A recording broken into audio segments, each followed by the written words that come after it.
Hey guys, what's up? Welcome back to another Whiteboard Wednesday. This week we are going to be looking at live chat flows and scripts. Not that keen on the word scripts, think it implies a bit too much rigidity, straitjacketed type thinking, but you'll see why I've included that and why we're going to be talking about this as well. So, without further ado, let's get on with it. So, first of all, why is it important to have chat flows and scripts? Well, it's important to have flows and scripts as it is to have flows and scripts or flows and approaches for all other forms of customer contact and customer communication. If you don't have a structure for the conversation that you're looking to deliver, then it becomes extremely difficult, if not impossible, to identify what parts of that interaction are going really well and what parts are going not so well and need to be changed.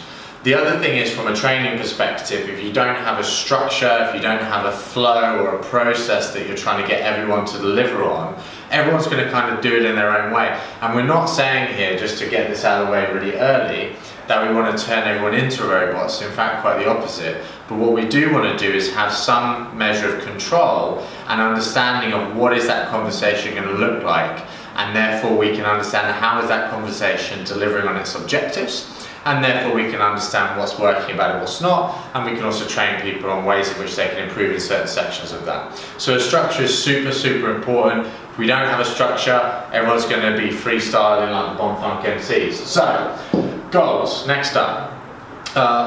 In order to achieve an objective, you need to obviously have a goal. And it's really important that you have a flow and a script that is designed to deliver on a goal.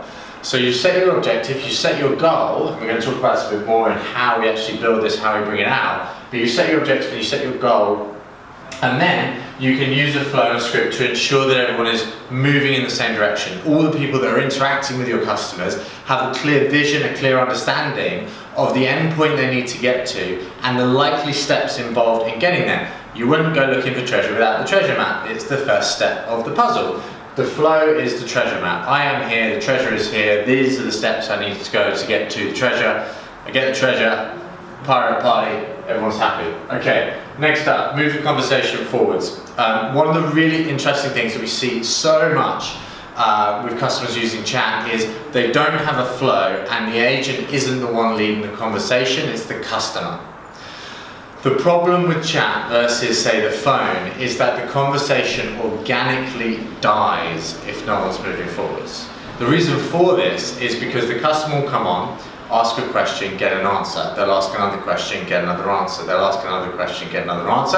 And then they'll go, okay, I think I understand what I need now, thanks very much, goodbye. Or maybe not even say goodbye, actually, they'll just close the window.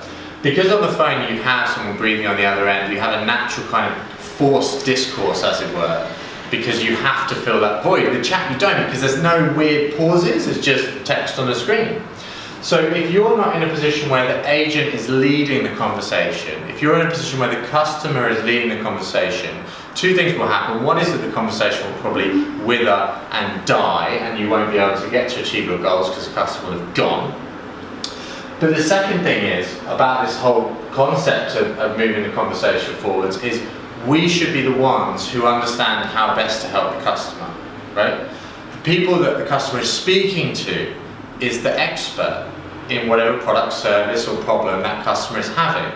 So they should be telling me the things they need to know in order to help me, not the other way around. I shouldn't have to be thinking of what I have to tell them to then get them to tell me what I need to know to fix the thing that I'm trying to solve, right? So the agent should have a clear goal, and with that goal, they should be the ones moving the conversation to that objective, to that end game, because it will not just help you get better chats, it will also actually result in a better overall customer experience because the agent is sherping the customer forwards rather than the customer using it as an interaction with their queue tool. Spend a lot of time on that point, I know, but it's an important one. Okay, next up is the steps to build a conversation flow or script. So how do we go about building a good flow or a good script? So, first things first, if you're building a sales-based chat flow or script, meaning I'm looking to generate leads or I'm looking to convert people on an online store, then you want to start at the end. You want to start with the end game in mind of getting that lead where that lead's going to go, what that lead looks like,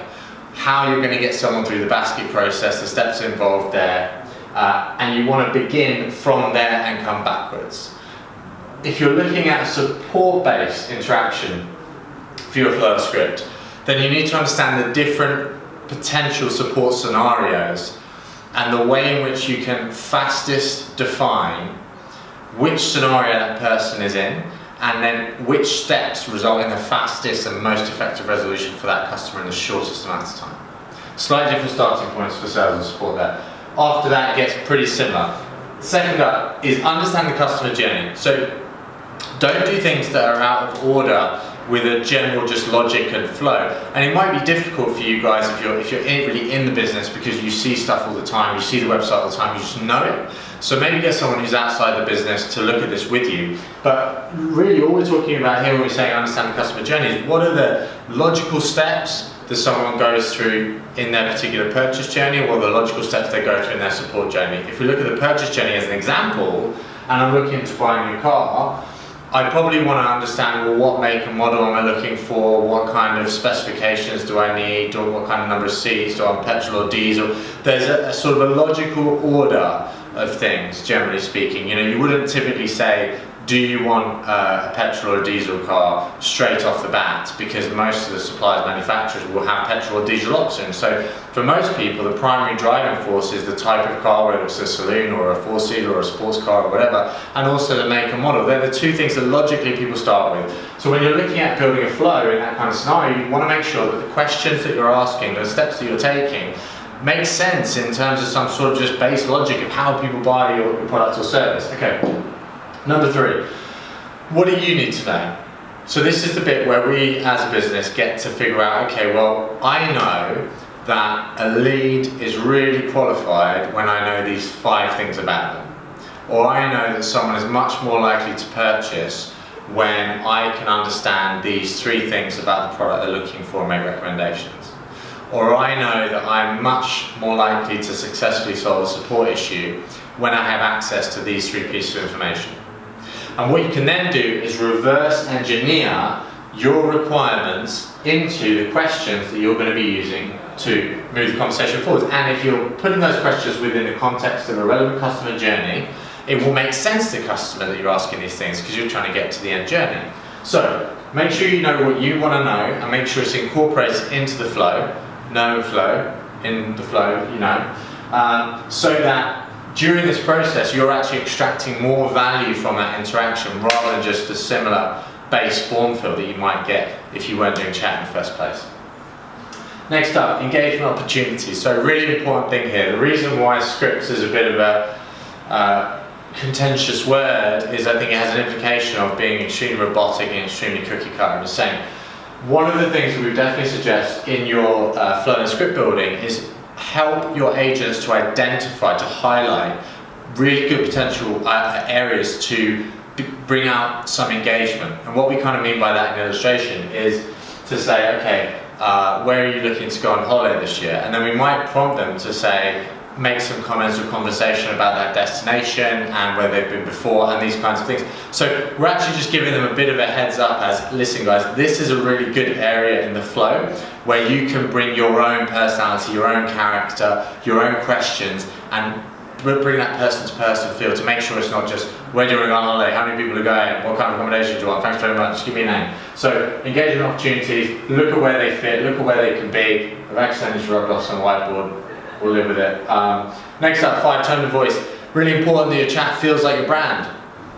If your brand is funny and upbeat and laughy, and don't think that's the word, but if your brand is fun and if your brand is friendly, then you don't want your chat to be over formal.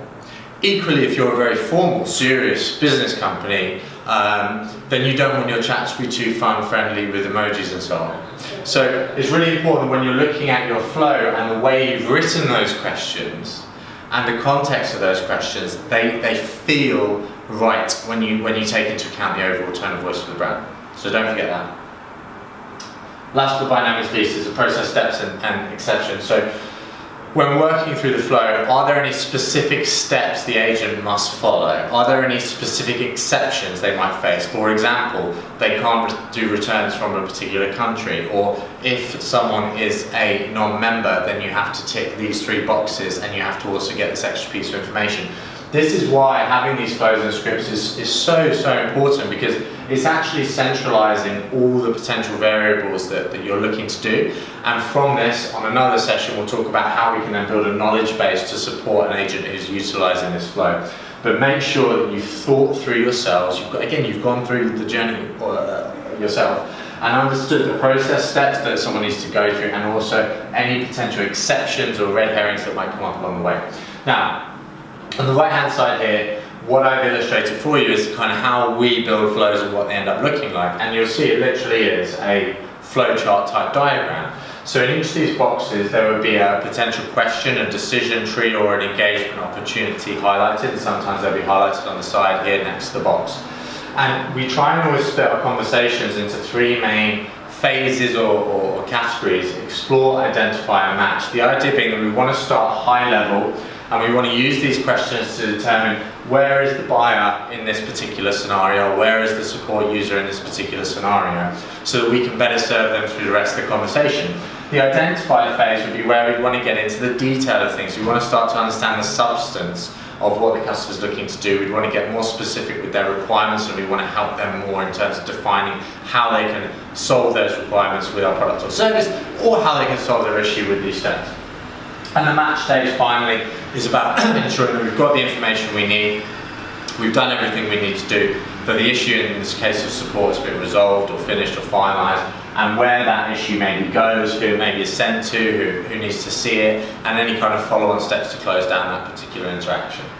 Now, this is supported by a whole load of other training and development, including things like what is best structure in chat, how do we put someone on hold in chat, how do we open on chat, how do we close on chat, how do we follow up on a non-response on chat, and all that kind of good stuff. So this isn't all their training at all, and it shouldn't be, but it should give them a really clear vision, direction, and ideas as to how to take someone from here right the way down to being a sale. It's that treasure map of the conversation.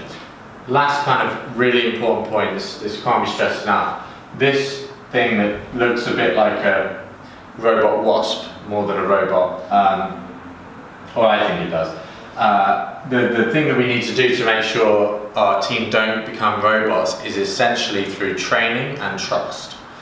Training in the sense of letting them understand, helping them to understand and be confident in bringing out their personality and character and key points and key areas that are right in the flow, and also giving them that ability to have the skills to do so, but also the trust to actually let them be themselves, to let them express their opinions, to let them be different and approach things in slightly different ways and have a different take on things, or have their own little catchphrase that they really like to throw in at the end or something like this. So the idea here is that we want to give them help and guidance, and we want to make sure we have a structure so that we can improve it and understand what's working, what's not. What we don't want to have is create a chat farm factory full of keyboard monkeys who are just churning out the same stuff every time, and that comes down to training and trust, Please do remember that.